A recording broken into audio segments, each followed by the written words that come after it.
Welcome to channel 5 news. Ramireddy Pratap Kumar Reddy గారికి స్వాగతం సుస్వాగతం. చప్పట్ల ద్వారా మీ హర్షధ్వానాలు తెలియజేసే వాళ్ళకి స్వాగతం పలకవలసిందిగా కోరుతున్నాను.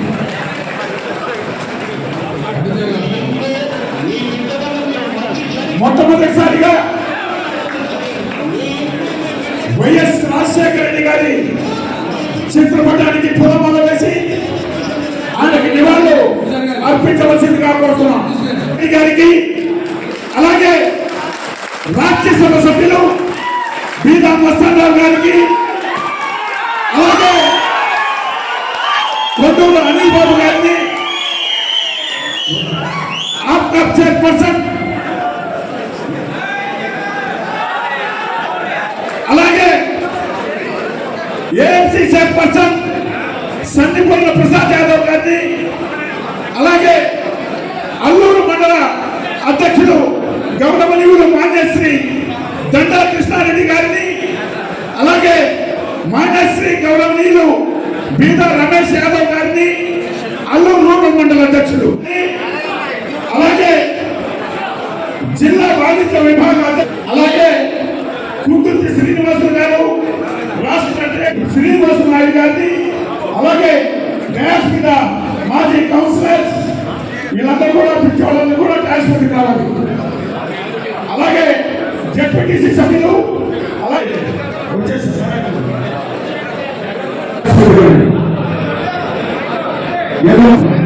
అలాగే మండల అధ్యక్షులు డ్యాన్స్ పెట్టిన కోరుతున్నాం.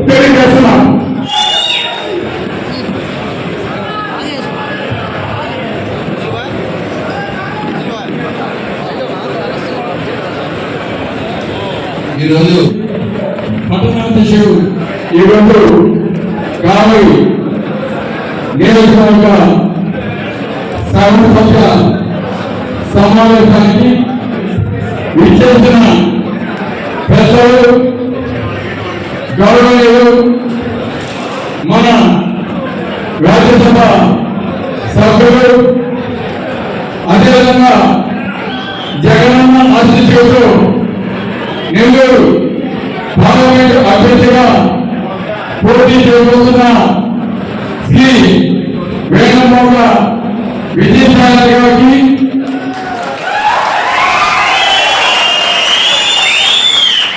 అదేవిధంగా మీ అందరికీ సుపరిచితుడు కావలి నియోజకవర్గ మాజీ ఎమ్మెల్యేగా ఎన్నో మంచి పనులు చేసి జగనన్న ఆశీస్సులతోటి రాజ్యసభ సభ్యులుగా కొనసాగుతున్న మన బీదా మస్తానరావు గారికి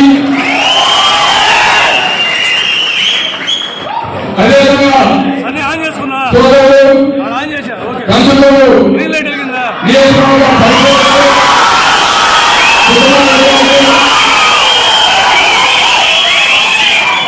అదేవిధంగా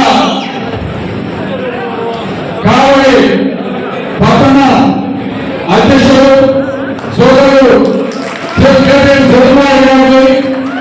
ఇక్కడికి వచ్చి విజయసభ 2 సార్లను ఎమ్మెల్యేగా గెలిపించి 2014, 2019 మంచి మెజార్టీ తెచ్చిపెట్టిన మా నాయకులకు కార్యకర్తలకు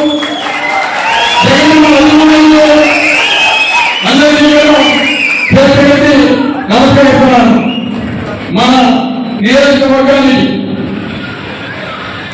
పార్లమెంట్ అభ్యర్థిగా మొట్టమొదటిగా ఈరోజు రావడం నిన్న మనంతా కూడా అన్నని ఆహ్వానించడం మన కావలి పట్టణంలో అడిగిపెట్టిన సందర్భంగా ఆ కార్యక్రమంలో మేమంతా పాల్గొనడం అదేవిధంగా మనంతా కూడా నెల్లూరులో కార్యాలయాన్ని ప్రారంభించుకోవడం ఇవన్నీ కూడా మనం ఎంతో ఘనంగా చేస్తున్నాము.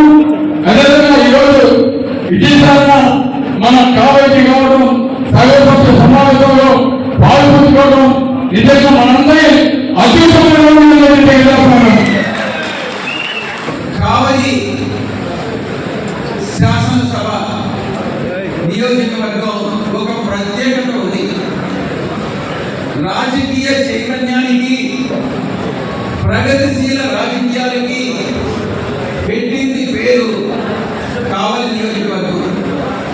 అటువంటి కావలి నియోజకవర్గానికి ప్రాతినిధ్యం వహించడం అన్నటువంటిది ఎవరికైనా, ముఖ్యంగా ప్రతాప్ రెడ్డి లాంటి వాళ్ళకి నిజంగా ఇది గర్వకారణం అనేది నేను చెప్తా ఉన్నా.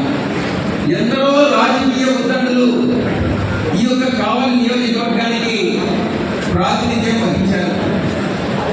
అటు నెల్లూరు జిల్లా రాజకీయాలనే కాదు, కావలి నియోజకవర్గ రాజకీయాలనే కాదు, రాష్ట్ర రాజకీయాలనే శాసించినటువంటి ఘనత కావలి నియోజకవర్గానికి ఉంది అన్నటువంటి విషయాన్ని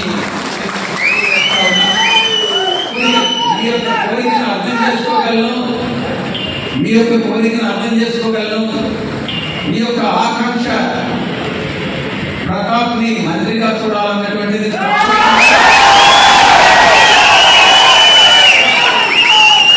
ముఖ్యమంత్రి గారి దృష్టికి తీసుకెళ్తానని మీ అందరికీ యానాది రెడ్డి గారు అన్నటువంటి ముద్ర ఎలా అయితే పడిందో, భవిష్యత్తులో కావలి అంటే ప్రతాప్ రెడ్డి గారు అన్నటువంటి,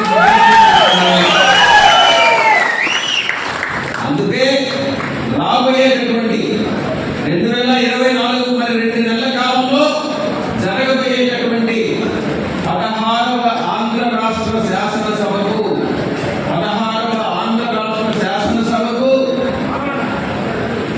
రామిరెడ్డి ప్రతాప్ రెడ్డి గారిని మీ యొక్క శాసనసభ్యుడిగా ఎన్నుకోవాల్సిందిగా నేను విజ్ఞప్తిస్తున్నాను. మరి కావలి నియోజకవర్గానికి ఉన్నటువంటి వినూత్నత, రాజకీయాల్లో వినూత్నమైనటువంటి ఒక రాజకీయ చరిత్ర ఉందన్నటువంటి విషయాన్ని మనం మర్చిపోకూడదు. 2009 ఆ ఏపీ అసెంబ్లీ ఎన్నికల్లో కావలి నియోజకవర్గంలో చట్టసభలో ఎంటరైనటువంటి మొట్టమొదటి బీసీ సభ్యుడు, బీసీ సామాజిక వర్గానికి చెందినటువంటి శాసనసభ్యుడిని బీదా మస్తానరావు గారు, నా మిత్రుడు, నాకు చిరకాల మిత్రుడైనటువంటి మీ యొక్క మన బీదా మస్తానరావు గారిని 2009లో మీరు శాసనసభ్యుడిగా ఎన్నుకున్నారు. ఆ తర్వాత గౌరవ ముఖ్యమంత్రి వర్యులు జగన్మోహన్ రెడ్డి గారు ఆయన యొక్క చతురత, రాజకీయ కఠినత, రాజకీయ విఘ్నతను గుర్తించి రాజ్యసభకి ఆయన్ని ఎంపిక చేయడం జరిగింది అన్నటువంటి విషయం. ఈ యొక్క కావలి నియోజకవర్గం నుంచి రామిరెడ్డి ప్రతాప్ రెడ్డి ఆర్పిఆర్, అదే కావలి నియోజకవర్గం నుంచి గతంలో మీరు ఎన్నుకున్నటువంటి బిఎంఆర్,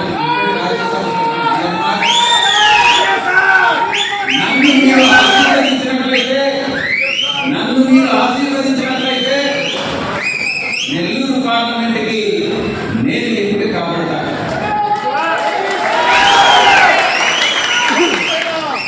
మీ యొక్క సమస్యల్ని క్షేత్రస్థాయిలో రామిరెడ్డి ప్రతాప్ రెడ్డి గారు, రాజ్యసభలో బీదా మస్తానరావు గారు, లోక్సభలో నేను మీ యొక్క సమస్యల్ని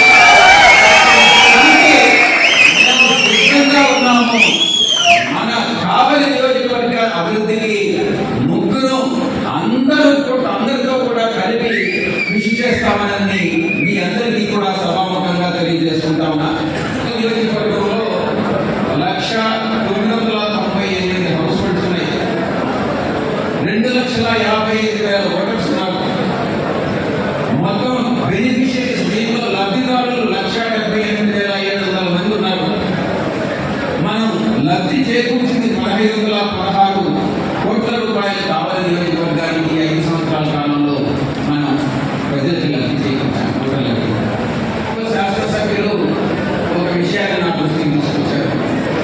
తుమ్మలపేట రోడ్ అంటే ఇది రామాయపట్నం కోపేట కాంగ్రెస్ అటు నుంచి మిగతా ఫిషర్మెన్ ఆల్రెడీ కూడా ఈ రోడ్డుకి 10 కోట్లు కానీ శాంక్షన్ చేసినట్టయితే చాలా మంది ఈ యొక్క రోడ్డును ఉపయోగించుకునే అవకాశం ఉంటుంది. ఇది తప్పకుండా అభివృద్ధికి దోహదపడుతుంది అనేటువంటి విషయం. తప్పకుండా ఈ యొక్క 10 కోట్ల రూపాయలు ఈ యొక్క దీనికి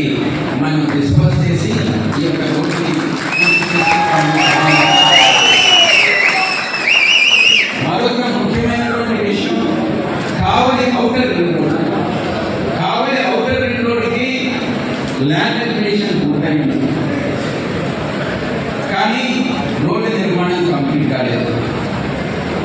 ఔటర్ రింగ్ రోడ్డుకి నేను ఈ యొక్క సభాముఖంగా మీకు విజ్ఞప్తి చేస్తున్నది ఏంటంటే, ట్రాన్స్పోర్ట్ కమిటీ, రోడ్డు ట్రాన్స్పోర్ట్ కానీ విమానయాన శాఖ పార్లమెంట్ కమిటీకి నేను అధ్యక్షుడిగా ఉన్నాను. ఈ సందర్భంగా 2 హామీలు మీకు సభాముఖంగా నేను ఇస్తా ఉన్నాను. ఔటర్ రింగ్ రోడ్ అన్నటువంటిది మనం శాంక్షన్ చేయించుకుందాం, పూర్తి చేద్దాం. 2, దగదర్తి విమానాశ్రయం ఎప్పటి నుంచో పెండింగ్ ఉంది. దగదర్తిలో నెల్లూరు జిల్లాకి ఒక విమానాశ్రయాన్ని తీసుకొస్తానని ఈ సందర్భంగా కావలి స్టేషన్, కావలి రైల్వే స్టేషన్ ని ఆధునీకరణ కూడా రైల్వే మంత్రి గారితో మాట్లాడి ఆధునీకరణ పనులను ప్రారంభించేలా చూస్తానని మీ అందరికీ కూడా సభాముఖంగా తెలియజేస్తూ, నాకు మరొక విషయం చివరిగా, సిద్ధం మహాసభ మార్చి ఈ నెల 10వ తారీఖున జరగబోతా ఉంది. 10వ తారీఖున జరగబోయే సిద్ధం మహాసభలో గౌరవ ముఖ్యమంత్రి వర్యులు మధ్యాహ్నం సాయంకాలం 3:30కి సభను ఉద్దేశించి దిశానిర్దేశం చేస్తారు. మీరందరూ కూడా తప్పకుండా రావాల్సిందిగా మీ అందరికీ కూడా విజ్ఞప్తి చేస్తారు. రాజకీయ ఏ జగనన్న ఏ టాస్క్ అప్పచెప్పినా కూడా పూర్తి స్థాయిలో జగనన్న కోసం 24 గంటలు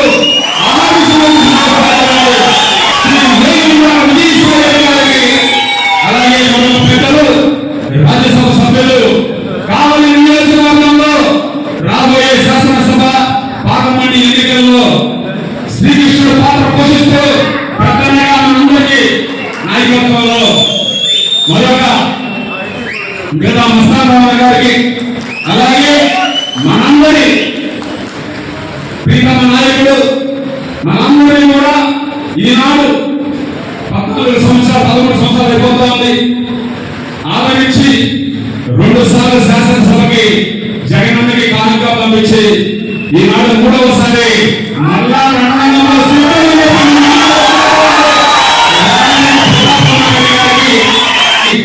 ముఖ్యంగా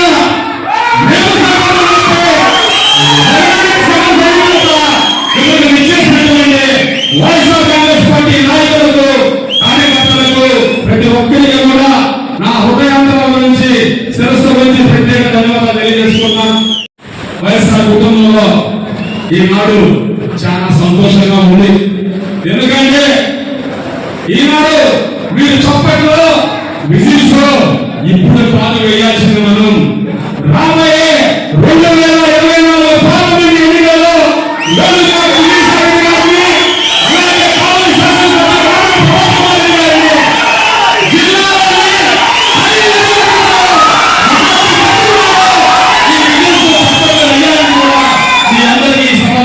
తెలియజేసుకుంటున్నాను.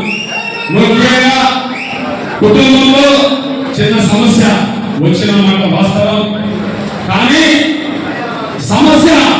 సమస్యగానే చూడాలి. మనందరం కూడా సమస్యగానే చూసి ఎక్కడ కూడా చిన్న తప్పు చేయకుండా జగనన్న ఆశీస్సుల కోసం, శాసనసభ్యులు రాజు ప్రతాప్ కుమార్ ఆశీస్సుల కోసం వేచి చూశాం. పెద్దలు విజయసాయి కన్నా